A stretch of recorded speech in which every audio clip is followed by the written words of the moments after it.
al tema que estamos tocando, yo creo que importante es tener en cuenta dos hipótesis que nosotros manejamos en pleno proceso electoral. Dijimos de que en el país iba a haber una explosión electoral porque, a diferencia de otros países donde ha habido estallidos sociales, aquí en el Perú no había esas características, ya que tenemos una economía, si bien es cierto, primaria exportadora ligada al gran capital, pero tenemos una economía de sobrevivencia, donde el 75% son de informales, pero también ligado al gran capital. Entonces, por esas características, en el país no iba a haber un estallido social, porque los informales no van a hacerse, pues, a sí mismos, no se van a hacer paros ni huelgas, ¿no? Pero eso sí va a expresar ese malestar que hay en nuestra patria en las urnas. Y esa hipótesis de trabajo se configuró y se dio, tanto en la primera como segunda vuelta, llevó a Castillo a ganar el proceso electoral en su conjunto. En segundo lugar, también sostenemos de que si bien gana Castillo, ganaba Keiko Fujimori, la crisis en nuestra patria no se iba a menguar, sino más por contrario se iba a profundizar. Y eso es lo que está sucediendo. Entonces, en base a esas hipótesis de trabajo que se han corroborado, nuestras tesis principales del Frente Democrático del Pueblo, vemos ahora que la asunción de Castillo, como ya hemos manifestado, marca el inicio de un nuevo periodo político en nuestra patria y delinea un nuevo escenario también político y de hecho que da una nueva correlación de fuerzas. Pero lo que tenemos que evaluar en este corto tiempo, a nuestra manera de ver, son tres hechos significativos. En primer lugar, y que estos tres hechos están concatenados en uno solo. Uno, el Congreso de Perú Libre, ya que era el partido de gobierno y se supone que iba a delinear las principales políticas del gobierno de Castillo. En segundo lugar, la elección de la mesa directiva del Congreso, que es la otra parte del Estado que también ha sido electo. Y tercero, el nombramiento del gabinete del ministerial, bueno, en este caso a cargo de Bellido. En ese escenario tenemos que analizar qué es lo que ha pasado en el Congreso de Perú Libre. Se suponía que el gobierno de Castillo se va a hacer una alianza entre Perú Libre más el Frente Magisterial de los Profesores.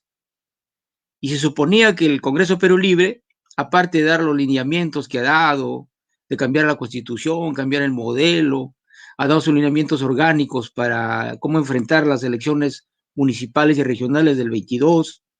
También ha planteado ahí un plan de cómo llevar a cabo la nueva constitución del país y también cómo resolver su estructura orgánica. Yo suponía que lo primero que iba a hacer Perú Libre era incorporar al seno de esta organización a los sectores que representa Castillo. En este caso, el sector magisterial, el sector de ronderos y también una amplia gama de sectores populares con las dirigencias radicalizadas que hay en toda nuestra patria. Pero Perú Libre no ha podido resolver ese problema y por el contrario, ha hecho que sí, ha cerrado parte de sus estructuras con el fin de convertirse en un gran partido nacional, aprovechando del gobierno y no ha incorporado a su seno a estos sectores sectores que se identifican con Castillo. ¿Esto qué ha generado? Ha generado dos cosas. Uno, en primer lugar, que los maestros articulen su propio partido, el partido magisterial y popular que ellos lo denominan. Incluso ha tenido la venia de Evo Morales, el padrino de ese partido ha sido Evo Morales. Y en segundo lugar también ha generado esto que la bancada de Perú Libre, que es la mayoritaria de 37, los maestros se articulen como una subbancada interna en esos términos. Pero también esto genera otro, de que dentro del gabinete de Perú Libre ya el sector de Castillo comience a actuar ya en forma independiente de Perú Libre o coordinando. En segundo lugar, que vamos a evaluar es la cuestión de la mesa directiva.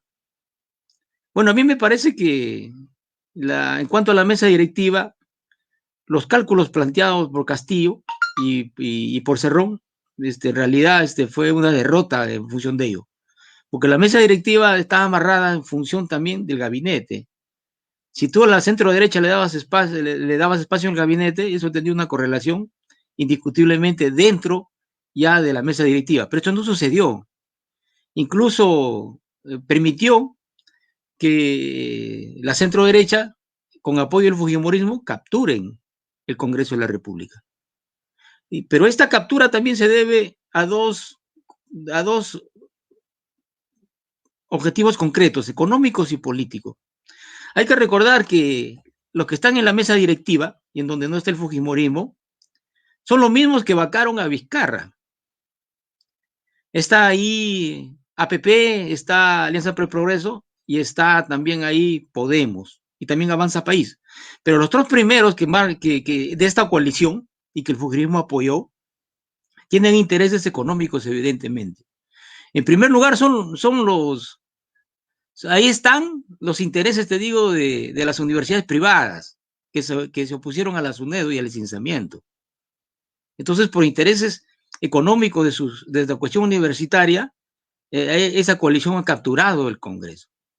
¿Qué juegan ellos? Uno, de que lo que quieren ellos que ellos tienen tienen intereses porque le dan grandes exoneraciones tributarias, le dan al sector educativo.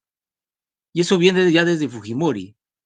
Y en segundo lugar, también ahí, particularmente el grupo de Podemos, sus universidades no han sido licenciadas, pero no solamente están en universidades, tienen consorcios educativos, tienen institutos, y es un poder nuevo en el país que en base a la privatización de la educación ha surgido en este periodo.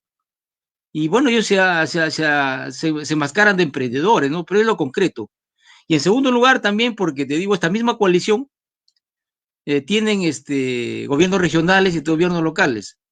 Y ante el anuncio de Castillo que va a haber un show de inversiones y va a haber más de 3.000 millones de inversión pública, por supuesto, porque ellos también tienen intereses en cuanto a que esos recursos vayan a sus municipios y vayan a sus regiones. Porque hay que recordar que también detrás de ellos tienen sus propias constructoras.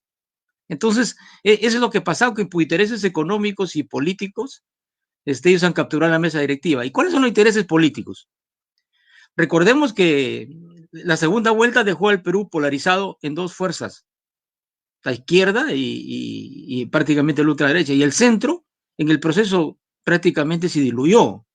Y como ve, hay elecciones que se vienen, elecciones municipales y regionales, la centro derecha pues necesita una plataforma para nuevamente ampliar su espacio. Entonces, pues esos son los intereses políticos de las elecciones regionales y municipales y lo van a utilizar como plataforma política el Congreso para que sus candidatos en las respectivas regiones se fortalezcan. Más los presupuestos que puedan lograr negociando con el gobierno, ahí está. Miren, en la cuestión de la mesa de la distribución de las comisiones, ellos han capturado puestos claves y la más importante pues la de economía y presupuesto. Y ahí, por ejemplo, en cuanto a economía hay alianza, pero por eso sabemos cómo juega. Entonces, eso ha sido el interés de la centro derecha de capturar con apoyo del fujimorismo y también el mal cálculo en cuanto a Perú Libre, que a la vez se aislaron en esta recomposición y no alertaron al pueblo de lo que estaba sucediendo en el Congreso de la República, prácticamente una repartija. El tercer elemento análisis tendríamos que ver con el gabinete Bellido. Y eso hay que señalarlo, de que a diferencia de otros gabinetes donde los grupos de poder tenían presencia en los sectores estratégicos de la economía, llámese que el MEF, llámese en la energía y minas, producción, etcétera, etcétera, todos los gobernantes que llegaron a Palacio de Gobierno fueron los grupos de poder, las élites dominantes, las que impusieron a sus candidatos. Y esta es la primera vez de que el gobierno de Castillo no le permitió a los grupos de poder que pongan ningún ministro. Y es ahí que los periodicazos, las campañas sostenidas que tienen, para lograr ellos espacios dentro del gabinete. En segundo lugar, tenemos que decir que es un gabinete netamente de izquierda. Mire, Cerrón el día domingo pasado, le hacen una entrevista en Canal N, y él agarra prácticamente y le tira dedo a Castillo y dice lo siguiente: de Perú Libre solamente hay 2 ministros y el premier, y el resto del resto de ministros invitados lo ha hecho el profesor Castillo. Y eso es cierto. El resto de invitados que están ahí son sus invitados de Castillo. Y en segundo lugar también dice Cerrón, y eso es cierto, que es la alianza con sectores de izquierda. Entonces vemos ahí en el gabinete que se encuentran 2 miembros de Nuevo Perú, Franqui con Anaí Durán, el presidente JP, y hay 3 miembros ligados al Frente Amplio y sus facciones, ¿no? Entonces, incluso está Runa. Entonces vemos que es un gabinete netamente de izquierda, y también había personalidades, por supuesto, como Béjar, pues en ese sentido, ¿no? Pero también dentro de ya del gabinete, después de lo acontecido con lo que sucedió con Béjar, vemos que también hay una nueva recomposición al interior del mismo gabinete. A mi manera de ver, todavía estamos viendo ya una alianza entre el sector de Castillo con el sector de Nuevo Perú. Y prácticamente ya en el gabinete van a aislarlo a Perú Libre. Esa es mi apreciación, que va a ser la tendencia. Entonces, las 3 cosas que hemos señalado: el Congreso de Perú Libre, la elección de la mesa directiva y el gabinete Bellido, en particular la elección de Bellido, abrió una crisis política en el Perú. Y una crisis política que estaba menguada, porque esta crisis ya viene ya hace tiempo que no se resuelve. En medio de una crisis sanitaria, en medio de una crisis económica, y no se ha resuelto. ¿Qué viene de aquí para adelante? En particular, la presencia del gabinete para su investidura. A mí me parece que hay 2 instrumentos de gestión que hay que evaluar, y hay que, con mucho detenimiento, para ver a dónde va Castillo. Uno es el presupuesto de la República. Porque el presupuesto de la República, todas las promesas que Castillo ha planteado tienen que estar incluidas en el presupuesto de la República, que el 30 de este mes tiene que presentarse. Y tiene que aprobarse el 30 de enero de este año. El presupuesto estamos hablando de los 22. Asimismo, él tiene que modificar desde el presupuesto de 2021, tiene que hacer una modificación presupuestaria. Ese es otro elemento a tener en cuenta. Y el otro elemento importante, que no sé si ya lo han publicado, porque dijeron que el 20 de este mes publican, es el marco macroeconómico multianual. Este es un instrumento de gestión de 4 años, son proyecciones económicas del país. Y eso también es importante evaluar, porque ¿qué está discusión dentro del sector del gabinete? Y cuáles son también la discusión de Cerrón con el resto de la izquierda, que están en el gobierno. Uno es si aplican el plan bicentenario. Y segundo, si lo que apunta Cerrón es de que apliquen su ideario de él, ¿no? Esa es la discusión de fondo. Pero el plan bicentenario, ya si lo analizamos rápidamente, nos vamos a dar cuenta que el plan bicentenario es un giro del programa inicial de Perú Libre, y recoge pues algunas reformas socialdemócratas que tienen que implicarse en el país, como por ejemplo es la cuestión de la economía. Están hablando de una economía popular, y yo me pregunto, una economía popular de mercados en medio de un modelo neoliberal no se va a poder desarrollar. Por eso decía que estos instrumentos de gestión es importante evaluar, porque ahí también vamos a ver las políticas públicas que se van a aplicar en nuestra patria. Y el problema ahí de fondo, bueno, es de que el gobierno de Castillo, bien es cierto, tiene creo que 20 días en el gobierno. Yo creo que para desmontar toda la estructura neoliberal que ha montado en el país, y desmontar la política neoliberal en su conjunto en nuestra patria, no se puede hacer en 20 días, pues es un proceso a largo plazo. Entonces ahí está. El otro tema, ¿no?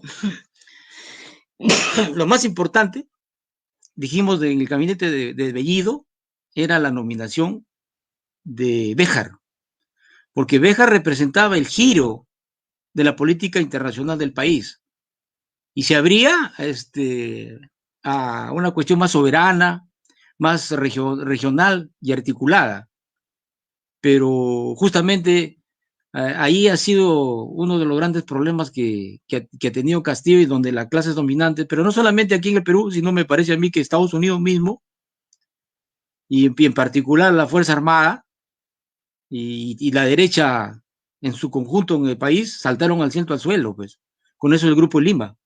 Pero también hay que precisar que el Grupo de Lima, el Perú no se ha salido. Lo que ha pasado que a nivel internacional, a iniciativa de México y de Unión Europea, se ha instalado un grupo para buscar la solución política de Venezuela. Y eso se ha reunido hoy en México. La oposición y el gobierno de Maduro se han reunido. Y ahí están dialogando para dar una salida a la crisis que hay en el país de nuestro comandante Hugo Chávez, ¿no? Pero eso es parte de la solución que tiene que ver. Y uno de los temas también de discusión ahí es la cuestión de las sanciones económicas. Pero en particular yo creo que esta derecha, esta oligarquía hipócrita que hay en el Perú, la de doble moral, no quiere perder nada, pues. Porque detrás de eso también hay una campaña ahorita, por ejemplo, la derecha ya capturó el Congreso. La derecha quiere retener el BCR, el Banco Central de Reserva. Por eso realiza toda una campaña, realizó y está desarrollando a propósito del alza del dólar. Y está engañando a la población. Porque el alza del dólar se debe a dos cuestiones concretas. Uno, a la cuestión internacional. Los precios nuevamente de los commodities, entre que se van los minerales y van los alimentos, ha subido pues el precio internacional. ¿Y eso cómo repercute en el país? Uno, de que te digo, con la cuestión de los minerales, sale cuestiones favorables, va a haber más divisa, va a haber más plata para el Estado. Pero por lo otro, que trae mal al pueblo peruano y generó inflación, ¿cuál es? Que la materia prima de alimentos ha subido. Ha subido el petróleo, ha subido el GLP, ha subido el trigo, el maíz. Y eso es lo que genera inflación, pero la derecha hipócrita y las élites dominantes, ¿qué dice? Le están echando la culpa a Castillo, pues. Y eso es lo concreto. Pero también me falta ahí que el gobierno, sobre estos temas, esclarezca nuestra paz, y también es misión nuestra, ¿no? Y eso no quiere decir avalar el gobierno de Castillo, sino decir la verdad, que el problema del dólar y la inflación se debe a cuestiones internacionales y se debe también a problemas estructurales de nuestra patria, ya que nuestra economía también está dolarizada. Y eso tiene que ver directamente con el dólar, pues, en esas circunstancias. Y por otro lado, también la especulación que hay el dólar. ¿Qué está en juego detrás de todo eso? Pues el control del BCR, pues. Ese terrorismo blanco, económico que emplearon la derecha tiene su objetivo, de que el BCR siga controlando la oligarquía. Y es así que sendas campañas que han hecho de que hacer creer que Julio Velarde es lo máximo de la economía en el país. Pero analicemos rápidamente Velarde, qué es lo que ha hecho en el BCR en la época de la pandemia. 60.000 millones de soles le dio a los grupos de poder. ¿Y qué generó eso? Una nueva recomposición del capital en el Perú. ¿Quién fue el culpable? El BCR. ¿Qué le dio a los pobres? ¿Qué le dio a las pymes? ¿Qué le dio a los informales? Nada. Apenas unos míseros bonos de 5.000 millones de soles. Entonces fue una reactivación en función del gran capital, y eso hay que señalarlo. Y eso es lo que quiere pues la élite dominante, por eso trabaja para que el BCR que lo tenga Velarde. Pero Velarde además, ¿qué está negociando? Está negociando que el Banco Central de Reserva haya una hegemonía de ellos.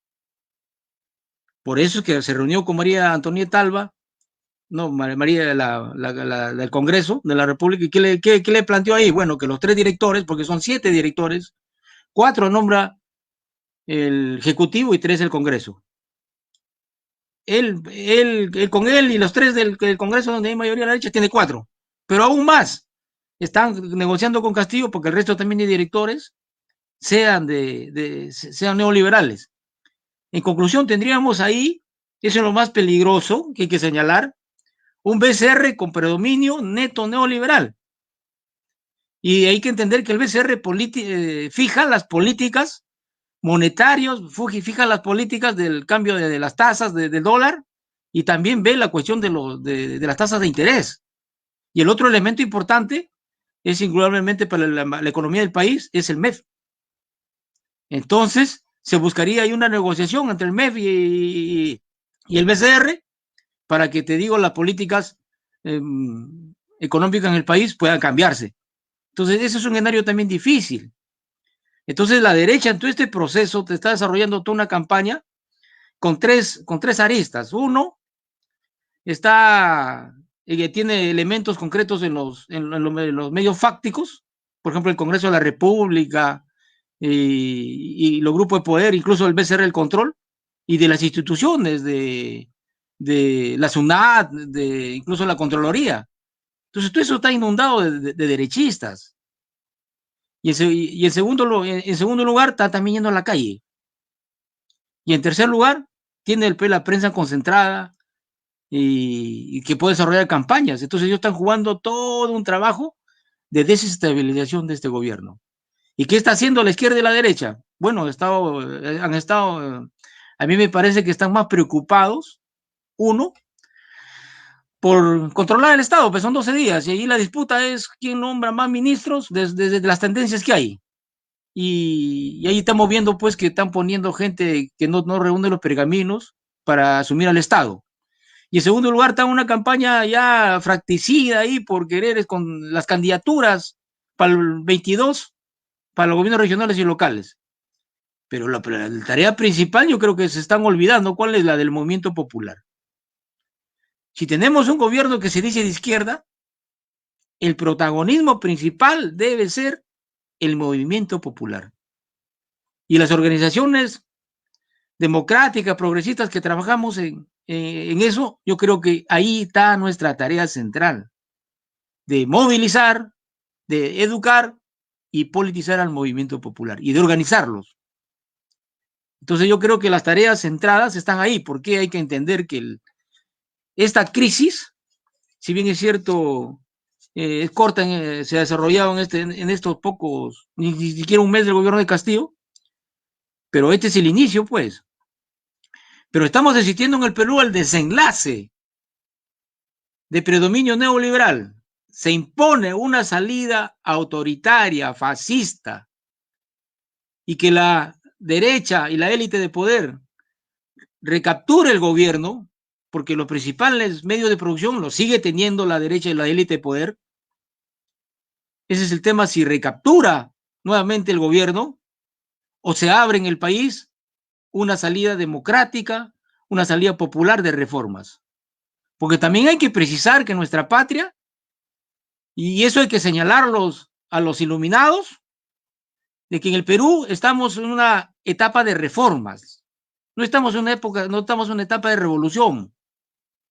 Y por lo tanto, en las reformas, para nosotros los demócratas de izquierda, nos sirve para acumular fuerzas, para prepararnos para ese desenlace que se viene. Por lo tanto, en el país, ¿qué va a primar? La lucha ideológica y política, la lucha de ideas, la lucha de propuestas. Y de ahí que el Frente Democrático del Pueblo en plena pandemia, nosotros presentamos nuestro programa. Presentamos también una plataforma de lucha en nuestra patria, titulada Para salvar vidas, empleos y de la producción nacional. Planteamos un gobierno de salvación nacional. Y yo creo que ahí está uno de los ejes que va a permitir acumular. ¿Cuál es? De construir en nuestra patria un gobierno de salvación nacional que defienda vidas, defienda empleos y defienda la producción nacional.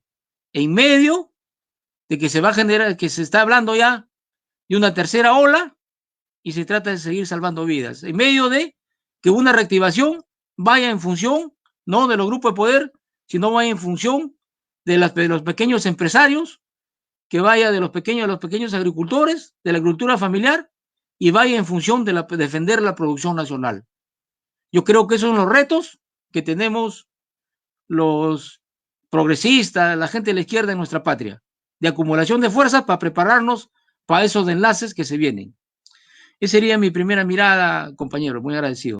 Sí, compañeros, lo que ha planteado el compañero Pavel, yo creo que es importante. ¿Cuáles son las propuestas? Frente, por ejemplo, a la crisis sanitaria, yo creo que sí es urgente poner como centro de la solución de esta crisis es la vacunación masiva del pueblo. Que todos los sectores de nuestra patria se vacunen. Porque está demostrado que controlando la pandemia se puede reactivar la economía. Pero si no controlas tú la pandemia, no vas a reactivar la economía. Entonces es una tarea de primer orden. Pero también ahí debe tener el protagonismo el pueblo. Y debe armarse los comités de emergencia sanitaria y también económica, de defensa también de la alimentación popular. Y a la vez también ese comité debe construirse un comité por la nueva constitución. O sea, las tres cosas que estamos planteando tienen un solo fin. La salud, la economía, tiene que ver mucho también con este cambio de constitución, porque con esta constitución es lo que ha permitido pues la desigualdad en nuestra patria. Y en cuanto a la cuestión económica, yo creo que es urgente, porque en el Perú está en una emergencia alimentaria, una emergencia económica, es urgente controlar la inflación por los precios que afectan directamente a los sectores populares. Los productores de primera necesidad están por las nubes. Y aquí los tremendos monopolios y oligopolios que es nuestra patria están haciendo ganancias cantidades. Miren nomás la subida del dólar. Están especulando. ¿Quién son los beneficiarios ahorita de esa especulación? Son los bancos. Han tenido tasas de ganancias en todo este periodo los bancos. Porque hay una corrida del dólar y la gente pues tiene que refugiarse, supuestamente, en esta moneda para poder resguardarse sus soles. ¿Y a dónde están yendo? Están yendo al banco, pues eso es lo concreto, ¿no? Entonces, en medio de esta crisis y de la subida del dólar, como siempre, el sector financiero está sacando tajada. Así como fue lo de Reactiva Perú, pues. ¿A dónde cree que usted todo ese Reactiva Perú fue? Ha sido en guardar el sistema financiero. Porque ¿a quién daban préstamos de ese dinero? Los bancos le daban a sus clientes y los clientes tenían que pagar sus deudas. Entonces fue un circuito que fue directamente al sector financiero, fue el ganancioso de esa reactivación. En segundo lugar, el gobierno tiene que plantearse un show de inversiones para generar empleo. Los grandes proyectos que hay en el país están abandonados. Por ejemplo, los proyectos agrícolas. Chavimochí, Chavecigua, etcétera, etcétera. Pero también tiene que tratarse otro tema. ¿Cuál es el tema? De que esos grandes proyectos de inversión de irrigación de tierras ha ido siempre en función de los grupos de poder, de Gloria, de los Rodríguez Banda, etcétera, etcétera, de la oligarquía. Se han apoderado, el Estado ha invertido y de eso no se benefició nada, te digo, los pequeños campesinos, pequeños propietarios y peor aún, el proletariado que no tiene tierra.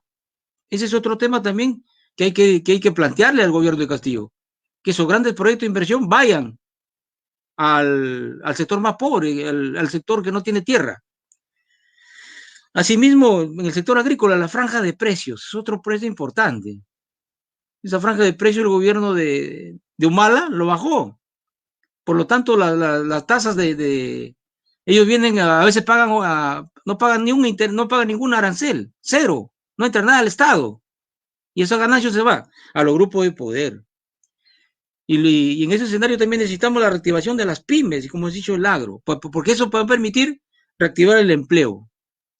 Yo creo que otro tema importante también estos días es el retorno a las escuelas.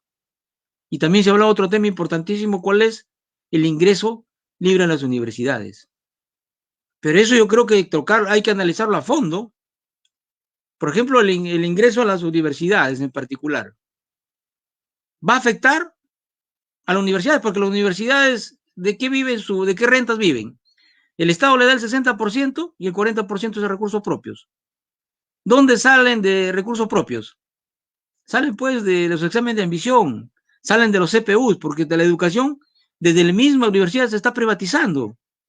Y en las universidades hay un proceso de privatización lenta que se está desarrollando. Esa educación es gratuita, el 60% del Estado y el 40% de recursos ordinarios de recursos propios que recauda la universidad. Entonces, ese también es un tema a desarrollar en el futuro. Queremos universidades que sean realmente libres, que no, que no, nuevamente a los padres no paguen esas cuestiones. Y en cuanto al retorno a las escuelas, también es un tema importantísimo, pues. ¿Cómo va a volver los niños a las escuelas si no, cómo está su infraestructura? No hay agua, no hay desagüe, porque aparte la que tienen que vacunar a los maestros. No. La educación en el Perú ha sido en particular la educación pública ha sido abandonada por décadas. Y por lo tanto, este gobierno del profesor Castillo, bueno, creo que lo declararon en emergencia, pero ahí también tenemos que plantear un programa para los maestros, porque no se trata solamente de pelear por la representación sindical y por las licencias, no. También en el sector de educación hay un proceso de privatización. Ustedes saben, esa beca 18, beca presidente, que va un pequeñito grupo, de nuestro pueblo, va ahí a educarse, eso en realidad es un engaño, eso es parte de la privatización que hay en el sector magisterial, en el sector educativo. ¿Ustedes creen esas ingentes cantidades que da el Estado para un pequeño grupito? ¿Pero a dónde creen que lo matriculan? ¿A dónde van las becas? No van a las universidades públicas. Esa es otra forma de ayudar a la educación privada a sostenerse. Bueno, son parte de temas más que yo creo que hay que discutir y me parece bien que este medio alternativo, porque es otro tema también, la prensa concentrada en el país difunde lo que le conviene. Yo creo que el gobierno de Castillo tiene que plantearse unos medios alternativos. Y me parece a mí importante que esta plataforma Voces del Pueblo pase a ser un canal nacional para poder difundir las propuestas de que nuestra patria necesita. Porque nuestro Perú, las masas necesitan educarse y necesitan que se diga la verdad de los fenómenos que están sucediendo y no como la prensa parametral lo está planteando en esos términos, ¿no? Por eso digo, es importantísimo y también yo creo que queda como tareas del Frente Democrático del Pueblo de articular para el gobierno de Castillo una nueva plataforma y un nuevo programa, porque como digo, estamos viviendo momentos históricos y se anuncian ya grandes cambios. Miren, en cuanto a Béjar, yo creo que, como dije, inicialmente fue el hecho más importante de los días de gobierno de Castillo, pero me parece también que ahí ha tenido que sacrificarlo el gobierno de Castillo, porque recuérdese que todos los mandos del ejército fueron a pedir la cabeza de Castillo. Yo pregunto, ¿qué hubiera pasado si se mantiene a Béjar? La amenaza de golpe estaba ahí, en medio de 20 días. Entonces me parece que han tenido que sacrificar a Béjar, que yo también lo lamento, porque como señalaron, es un gran hombre, pero por 20 días y por este eje, el eje cambiado de la política exterior, yo creo que tampoco se puede sacrificar todo, todo lo ganado por parte de la izquierda en nuestra patria, ¿no? Por eso digo, nosotros también dijimos que la lucha va a ser difícil. Estamos enfrentando a un gran monstruo y hay que saberlo enfrentar, pues. Si bien es cierto, la izquierda está en el gobierno con el profesor Castillo, pero todos los resortes de la economía lo controla la derecha, pues, y los poderes fácticos también.